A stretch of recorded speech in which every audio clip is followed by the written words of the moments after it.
मेरे ताऊ जी गांव के सरपंच थे। गांव में किसी की भी शादी होती थी, उनके घर वाले एक रात के लिए अपनी दुल्हन हमारे यहाँ भेज देते थे। सुबह ताऊ जी उनको एक गिफ्ट देते थे और उस दुल्हन को कुछ भी याद नहीं रहता था कि रात को उसके साथ क्या हुआ। और 9 महीने के बाद वो लड़की गर्भवती हो जाती थी। गांव के लोग ताऊ जी की बहुत इज्जत करते थे। हैरानी की बात ये थी कि ताऊ जी ने सख्ती से मना किया हुआ था कि मेरी शादी नहीं करवानी, और मेरी उम्र निकलती जा रही थी।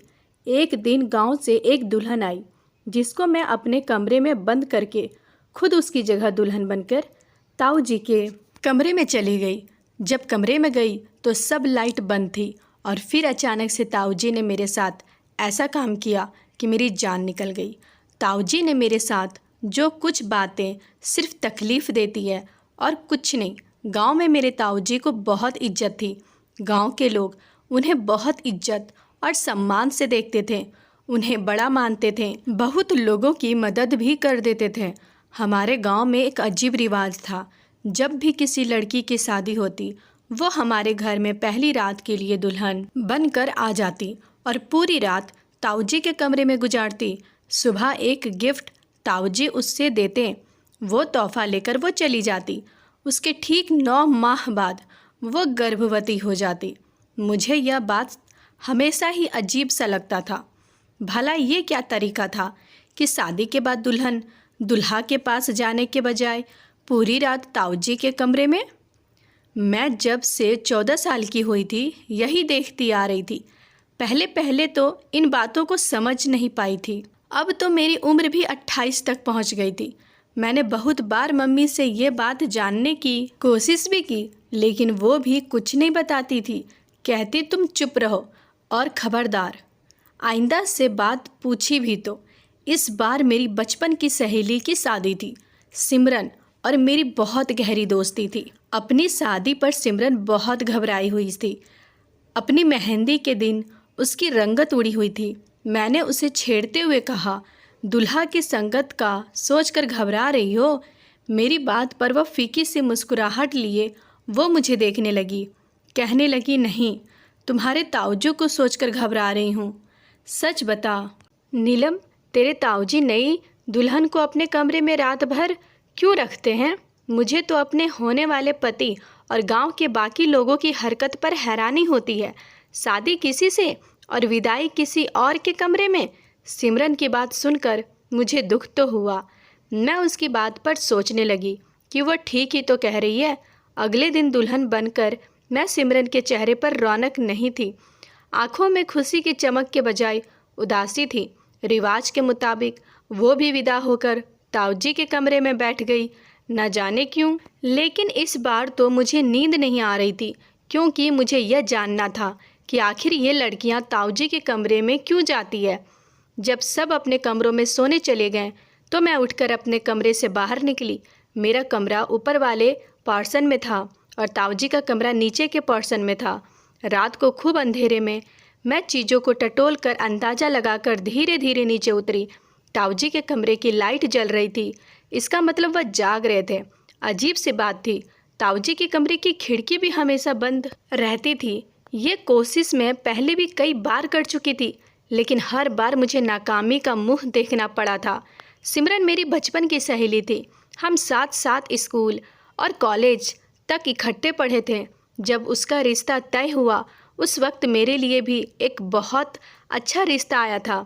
मेरे माता और पिता भी इस रिश्ते पर राजी थे, लेकिन मेरे ताऊजी ने साफ इनकार कर दिया कि नीलम का रिश्ता अभी नहीं करना। मुझे यह सुनकर हैरानी भी हुई और अफसोस भी। हैरानी इस बात पर कि लड़के और उसके घर वाले हर लिहाज से हमारे बराबर थे, तो फिर इनकार क्यों किया? और अफसोस इस बात पर कि मेरी सारी सहेलियों के रिश्ते तय हो चुके थे, मैं ही रह गई थी। मुझे इस रिश्ते के ना होने पर बहुत दुख था, क्योंकि इसमें ना कहने का कोई सवाल नहीं था, लेकिन ताऊजी ने ना जाने क्यों साफ मना कर दिए थे। मैंने पहले तो दरवाजे के पास जाकर कान लगाकर सुनने की कोशिश की कि आखिर ताऊजी लड़कियों से क्या बातें करते हैं और लोग ऐसे कम अकल कैसे हो सकते हैं जो सजी सजाई दुल्हन उनके कमरे में छोड़ देते हैं। यहाँ तक कि दूल्हे को भी ऐतराज़ नहीं होता। भला ये क्या अंधेर नगरी है। मुझे बुदबुदाहट सी सुनाई दे रही थी। साफ साफ बातें समझ नहीं आ रही थी। मैंने बड़ी कोशिश की कि मैं समझ पाऊँ कि वो क्या बातें कर रहे हैं, लेकिन मुझे एक बात भी समझ नहीं आई। फिर मैंने दरवाजे की नोक से देखा कि शायद मुझे कुछ नज़र आ जाए कि आखिर कमरे में क्या हो रहा है, तो सामने की दीवार की सफ़ेद रंग के अलावा कुछ भी नहीं दिखा। मैं जितनी कोशिश कर सकती थी मैंने कर ली, लेकिन आज भी मैं मायूस होकर अपने कमरे में लौटी थी। कमरे में आकर मुझे नींद नहीं आ रही थी। बार बार यह ख्याल आता रहा कि आखिर कमरे में क्या हो रहा है। मुझे याद आने लगा कि जब मैं छोटी थी तो मैं इसी तरह एक दुल्हन को ताऊजी के कमरे में जाते हुए देख रही थी। मैंने मम्मी से पूछा कि मम्मी, क्या आप भी शादी के बाद ताऊजी के कमरे में गए थे? मम्मी ने कहा, चुप बेशर्म, मैं तो उनकी बिल्कुल बेटी जैसी हूँ। मम्मी ने मुझे डांट दिया। मैं उस वक्त 16 साल की थी। मैंने सोचा कि पूछूं ताऊजी क्यों नई दुल्हन को अपने कमरे में लेकर जाते हैं। मैंने फिर मम्मी से कहा, मम्मी ताऊजी अंदर करते क्या हैं? मेरी बात पर उन्होंने एक थप्पड़ मेरे मुंह पर मारा। मम्मी ने कहा, जाओ यहाँ से, तुम्हारी उम्र नहीं है इन सब बातों की। मैं रोने लगी। ये क्या बात हुई? ताऊजी की उम्र है ऐसी हरकतें करने की जो वो कर रहे हैं? लेकिन मैं पूरी रात सो नहीं पा रही थी। सुबह ही नीचे उतर गई। मेरी दोस्त कमरे से बाहर आई तो उसके हाथ में एक तोहफे का डब्बा था। मैं फ़ौरन से सिमरन के पास आ गई, उसका हाथ पकड़ा और उसे अपने कमरे में ले गई। वो अब भी एक फैंसी कपड़े पहनी हुई थी, लेकिन चुपचाप सी थी। मैंने उससे कहा कि सिमरन, ताऊजी के कमरे में क्या था? ताऊजी कमरे में करते क्या हैं? मेरी बात पर वो खाली खाली आंखों से मुझे देखने लगी। कहने लगी, मुझे मेरा पति लेने आ चुका है, मुझे जाना है, मेरा हाथ छोड़ दो। वो मुझसे अपना हाथ छुड़वाकर तेज़ी से मेरे कमरे से निकल गई। मुझे बड़ी हैरानी हुई थी। ये तो मेरी दोस्त थी जो मुझसे कुछ भी नहीं छिपाती थी। हर बात सिमरन मुझसे ज़रूर करती थी, और जिस राज को मैं जानने के लिए इतने सालों से बेचैन थी, मुझे पूरी उम्मीद थी कि सुबह होते ही मुझे ये राज मालूम हो जाएगा। मुझे फिर से मायूसी हुई थी। मुझे सिमरन पर गुस्सा भी आने लगा कि अगर उसके साथ कुछ गलत भी हुआ है तो उसे बताना चाहिए था। मुझे अपने ताऊजी से एक वजह से कभी अच्छे नहीं लगे थे। हालांकि उनका रवैया मुझसे बहुत प्यार भरा था। चाचा की कोई औलाद नहीं थी और मैं भी अपने माँ बाप की इकलौती औलाद थी। मेरी मम्मी मुझे बताती है कि ताई जी की मौत उस वक्त हुआ था जब मेरे पिता और चाचा छोटे थे, लेकिन ताऊजी ने दूसरी शादी नहीं की। मम्मी तो उस बात को ऐसे कह रही थी जैसे ताऊजी ने ताई जी के नाम सारी उम्र गुजार दी हो। मुझे सुनकर तजुबा हुआ था। मैंने दिल में सोचा, अच्छा होता जो दूसरी शादी कर लेते। दूसरी ताई कम से कम उन्हें यह सब जुर्म ना करने देती जो हर नई दुल्हन के साथ ये करते हैं। मैंने भी दिल में पक्का इरादा कर लिया था कि सिमरन से ये सच उगलवा कर रहूँगी।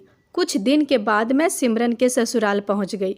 उस वक्त वो बिल्कुल नॉर्मल सी थी। मुझे देखकर मुस्कुराकर गले मिली, अपने ससुराल में मेरी तारीफ करने लगी। उसका पति भी मुझसे खुश होकर मिला। मुझे उसके पति को देखकर कहीं से नहीं लग रहा था कि उसे अपनी दुल्हन एक रात ताऊजी के पास भेजने से कोई ऐतराज़ या नाराज़गी थी। मैंने सिमरन से कहा, हम अकेले में बैठकर बातें कर सकते हैं। वो यह सुनकर कुछ दुविधा में पड़ गई, लेकिन मैं खुद ही उससे उसके कमरे का पूछने लगी। वो मुझे अपने कमरे में ले गई। जब मैंने दोबारा से सिमरन से वही सवाल दोहराया तो गुस्से से उखड़ गई। कहने लगी, मुझसे क्या पूछ रही हो? जाकर अपने ताऊजी से पूछ लो। मैंने कहा, अगर तुम्हारे साथ कुछ गलत हुआ है तो तुम चुप क्यों हो? तुम्हें सब तो बताना चाहिए। मेरी बात सुनकर वो चिल्लाकर बोली, मैं सिर्फ तुम्हारी वजह से चुप हूँ, समझी? अब निकलो मेरे घर से, और तुम्हें ज़्यादा ही जानने का शौक़ है तो किसी दिन खुद दुल्हन बनकर ताऊजी के कमरे में बैठ जाना, सच पता चल जाएगा तुम्हें। वो बहुत ही ज़्यादा गुस्से में थी। मैं घर वापस लौट आई। पहले तो मुझे सिमरन के घर जाने पर बहुत अफसोस हुआ।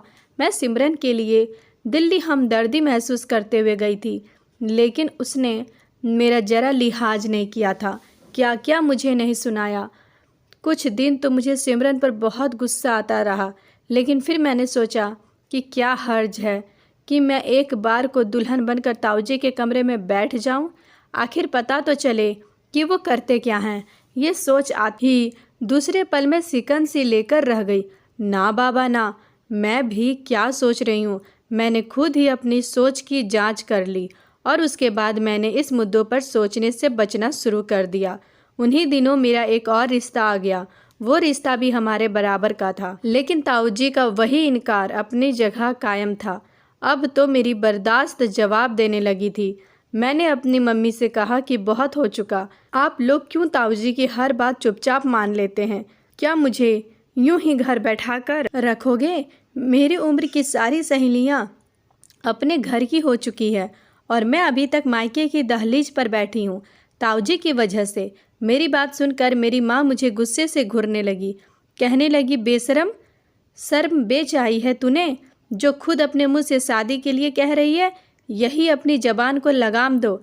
अगर यह बात किसी मर्द ने सुनी तो गलत हो जाएगा कि लड़की होकर खुद से शादी की बात कर रही है। मम्मी ने मुझे दबे लहजे ने गुस्सा दिखाते हुए कहा, ताकि उनकी आवाज़ कमरे से बाहर न चली जाए। लेकिन मम्मी की बात सुनकर मेरे तो बदन में आग सी लग गई। हाँ, अच्छे उसूल हैं आप लोगों की। मेरी उम्र गुजरी जा रही है, लेकिन किसी को मेरी शादी की फ़िक्र नहीं है, और अगर मैं अपने मुँह से बात कहूँ तो बहुत गलत हो जाती है। और वो ताऊद जो खुलेआम नई दुल्हन बनी लड़की के साथ रंगरलियाँ मनाते हैं, उस पर किसी को गलत नहीं लगता। मेरी बात सुनकर मेरी मम्मी ने उठकर मेरे मुंह पर जोरदार थप्पड़ मारे। कहने लगी, बहुत जबान चलाने लगी है तुम्हारी। आइंदा अगर ताऊजी के खिलाफ एक लफ्ज़ भी कहा तो तुम्हारे पापा को बता दूंगी, वो तुम्हें जिंदा नहीं छोड़ेगा। मैं अपनी माँ की शक्ल देखती रह गई। अब तो मेरी जानने की इच्छा और भी बढ़ गई थी कि आखिर ताऊजी ऐसा भी क्या नेक काम करते थे कि नई नवेली दुल्हन के साथ एक कमरे में रहते हुए, वो भी तन्हाई में, जो सब के दिल में उनकी इतनी इज्जत है कि कोई भी उनके किरदार पर शक नहीं करता, न अपनी बीवी से उस रात की बात स्पष्ट करता है कि मेरे साथ शादी होते हुए भी किसी गैर मर्द के साथ रात गुजार कर क्यों आई हो। कैसी अंधेर नगरी है कि जहाँ ऐसा घटिया रिवाज आम है, जो यह बेवकूफ़ इंसान सोच समझकर अपनी इज्जत को रात भर के लिए उसके पास भेज देता है। मुझे सब गांव वालों पर गुस्सा आने लगा था। इतनी आम सी बात भी उसे समझ नहीं आती कि जहाँ मर्द और औरत अकेले हो, वहाँ तीसरा शैतान होता है। ये कैसे मुमकिन है कि एक जवान लड़की जो दुल्हन के रूप में सजी सवरी बैठी हो, और एक मर्द, चाहे वो उम्र के किसी भी हिस्से में हो, उस दुल्हन को पूरी रात छुए भी ना। और मेरी अकल दंग थी इस हालात पर।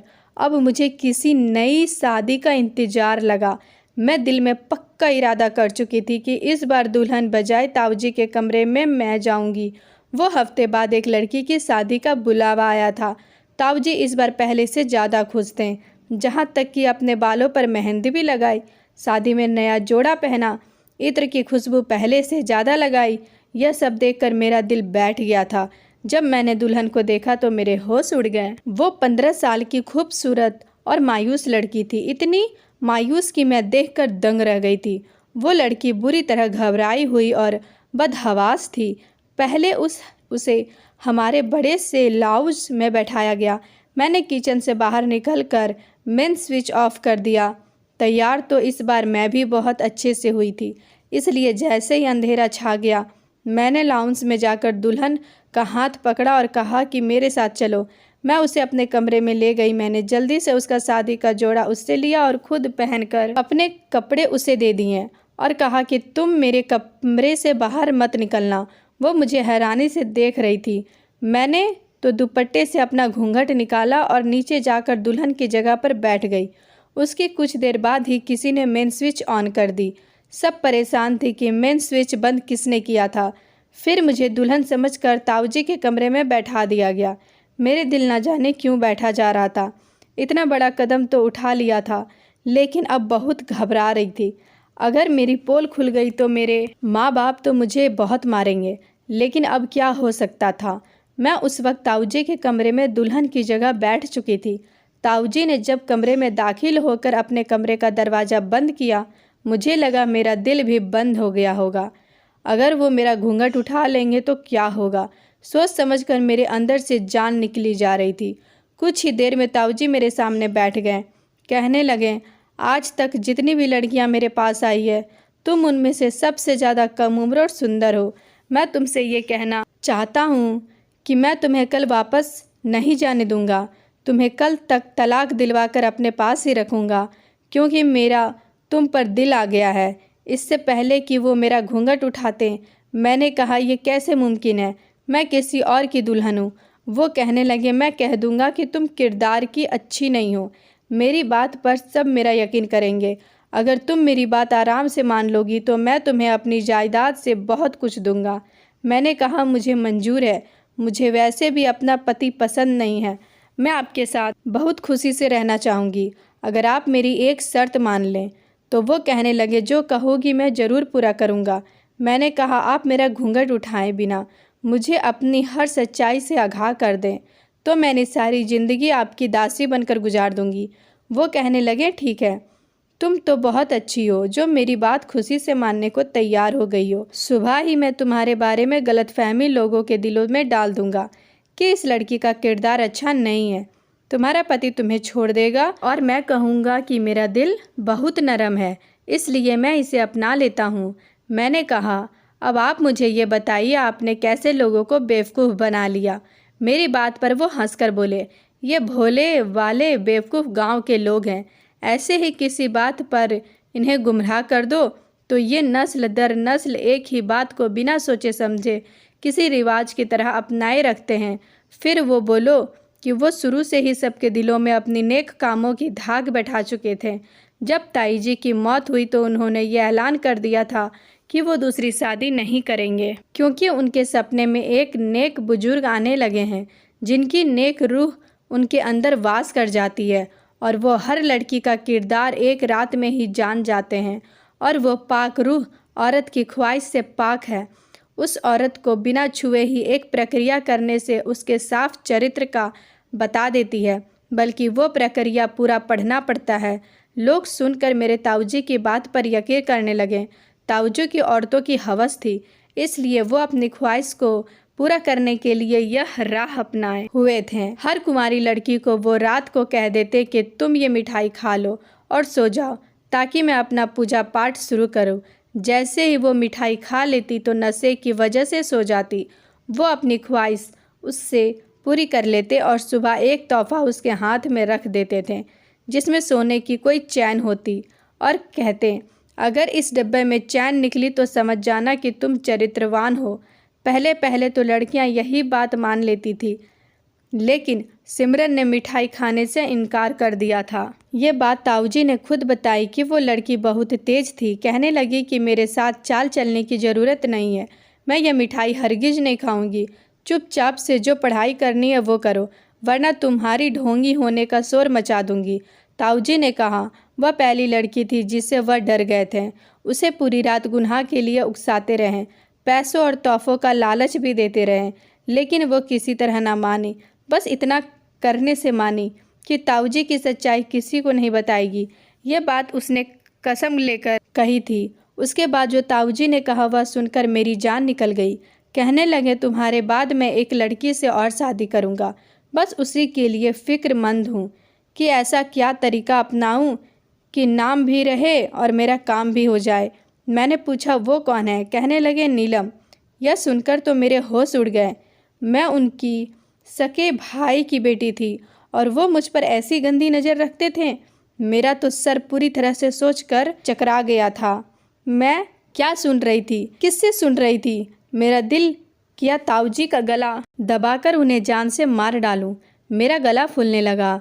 मैं इस असलियत से अनजान थी, शायद मेरे पास शब्द नहीं थे। मैंने कहा, बड़े साहब, वो आपकी सगे भाई की बेटी है। मेरी बात पर वो हंसने लगे। कहने लगे, काहे की सगी? वो गोद ली हुई है। मेरे दोनों भाई बे औलाद थे। ये लड़की मेरे भाई की साली की बेटी है। जैसे ही उस लड़की ने जवानी की दहलीज पर कदम रखा, मुझे ये अच्छी लगने लगी। तब से मैंने ये सोच रखा है कि ऐसा करूं कि उसे अपना लूं, क्योंकि दुनिया के सामने वो मेरे भाई की बेटी है। इसलिए आज तक मैंने उस लड़की का रिश्ता नहीं होने दिया। लेकिन अब एक तरकीब सोच रहा हूँ, वो ही आजमाऊंगा। अब खुशी खुशी उसकी शादी मुझसे कर देंगे। यह सोचकर मेरे होश खोने लगे। कोई इतना भी घटिया हो सकता है? फिर याद आने लगा कि मेरी टीचर कहती थी कि हवस की प्यास कभी नहीं ख़त्म होती है, उसे जितना पूरा करने की कोशिश करो वो उतने ही बढ़ती जाती है। और गुनाह किसी दहलीज की तरह होता है, इंसान एक बार उसमें धंस जाए तो निकलना बहुत मुश्किल हो जाता है। मेरे पास एक छोटा सा रिकॉर्डर मौजूद था। ताऊजी की सारी सच्चाई मैं रिकॉर्ड कर चुकी थी। मैंने आंसू बहाते हुए अपना घूंघट ऊपर कर दिया। ताऊजी मुझे देखकर दंग से रह गए। कहने लगे, तुम यहाँ क्या कर रही हो? मैंने कहा, आपकी सच्चाई सुनना चाहते थी। आप नेक इंसान का चोला पहने कब से लड़कियों के साथ यह पाप कर रहे हैं? आपको जरा सी भी शर्म नहीं आई? मुझे हैरानी है लोगों की नादान सोच पर कि आपकी झूठी कहानी पर उन्होंने कैसे यकीन कर लिया। ताऊजी के रंग उड़ गए, मुझे लालच देने लगे, पैसों का, सोना चांदी का। मैं बेड से उठकर अपने कमरे से बाहर निकल गई। शोर मचा मचा कर मैंने सबको इकट्ठा कर लिया। वो रिकॉर्डर मैंने सबको सुना दी। गांव में भी यह बात आग की तरह फैल गई। ताऊजी को सजाए मौत सुनाई गई। मुझे अपने किए पर जरा सा भी अफसोस नहीं था, क्योंकि मैंने एक गलत रस्म को ख़त्म किया था और लोगों को भी यह समझाने की कोशिश की थी कि ऐसे किसी की बातों में आकर अपनी बेटी को किसी दरिंदे के सामने उसकी हवस का सामना ना बनाएं। दोस्तों, ये कहानी आपको कैसी लगी कमेंट बॉक्स में ज़रूर बताएं। वीडियो अच्छी लगी हो तो एक लाइक और चैनल को में अगर आप नए हो तो चैनल को सब्सक्राइब जरूर करें। धन्यवाद दोस्तों, कल मिलते हैं एक नई कहानी के साथ। तब तक अपना ख्याल रखिएगा।